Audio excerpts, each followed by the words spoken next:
ابو ہریرہ سے روایت ہے کہتے ہیں کہ نبی اکرم نے بنی اسرائیل کے ایک شخص کا ذکر فرمایا۔ اس نے بنی اسرائیل کے دوسرے شخص سے 1000 اشرفی قرض مانگا۔ اس شخص نے گواہوں کو طلب کیا تاکہ وہ ان کو گواہ بنا لے۔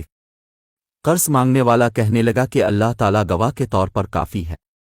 وہ کہنے لگا کہ اچھا کسی کی ضمانت دے دو۔ قرض مانگنے والے نے جواب دیا کہ اللہ ہی ضمانت کے لیے کافی ہے۔ اس نے کہا کہ تم سچ کہتے ہو۔ یہ کہہ کر ایک معین مدت کے لیے اس نے اسے 1000 اشرفیاں دے دیں۔ پھر جس نے قرض لیا تھا اس نے سمندر کا سفر کیا اور اپنا کام پورا کر کے یہ چاہا کہ جہاز پر سوار ہو کر اپنے کیے ہوئے وعدہ پر پہنچ جائے اور قرض ادا کرے، لیکن اسے کوئی جہاز نہ ملا۔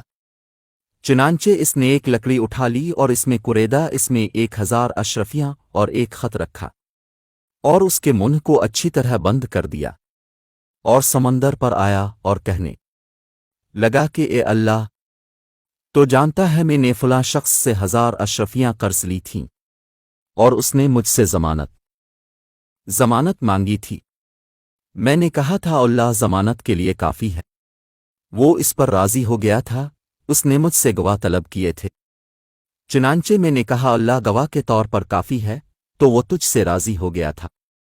میں نے بہت کوشش کی کہ کوئی جہاز ملے اور میں اس کے قرض کو ادا کر دوں، لیکن میں کیا کروں، جہاز ہی نہیں ملا۔ اب میں اس مال کو تیرے سپرد کرتا ہوں۔ اس نے یہ کہہ کر اس لکڑی کو سمندر میں پھینک دی، یہاں تک کہ وہ اس میں ڈوب گئے۔ پھر وہ لوٹ کر چلا آیا۔ اس وقت بھی وہ اپنے شہر کے لیے جہاز ڈھونڈتا رہا، اور وہ شخص جس نے قرض دیا تھا وہ سمندر پر اس خیال سے گیا کہ کوئی جہاز آئے اور اس کی اشرفیاں لائے۔ کیا دیکھتا ہے کہ وہی لکڑی جس میں مال موجود تھا نظر آئی۔ اس نے اسے جلانے کے لیے اٹھا لی۔ جب اس کو چیرا تو اس میں اشرفیاں اور خط کو پایا۔ پھر وہ شخص جس نے قرض لیا تھا وہ 1000 اشرفیاں لے کر آیا اور کہنے لگا اللہ کی قسم میں نے بہت کوشش کی کہ آپ کی اشرفیاں واپس کر سکوں، لیکن جس جہاز میں آیا اس سے پہلے کوئی جہاز نہ ملا۔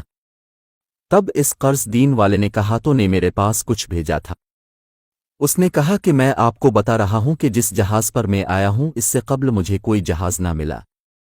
قرض دینے والے نے کہا اللہ نے وہ اشرفیاں پہنچا دی ہیں جو تو نے ایک لکڑی میں رکھ کر بھیجی تھیں۔ پھر وہ اشرفیاں لے کر اطمینان کے ساتھ لوٹ گیا۔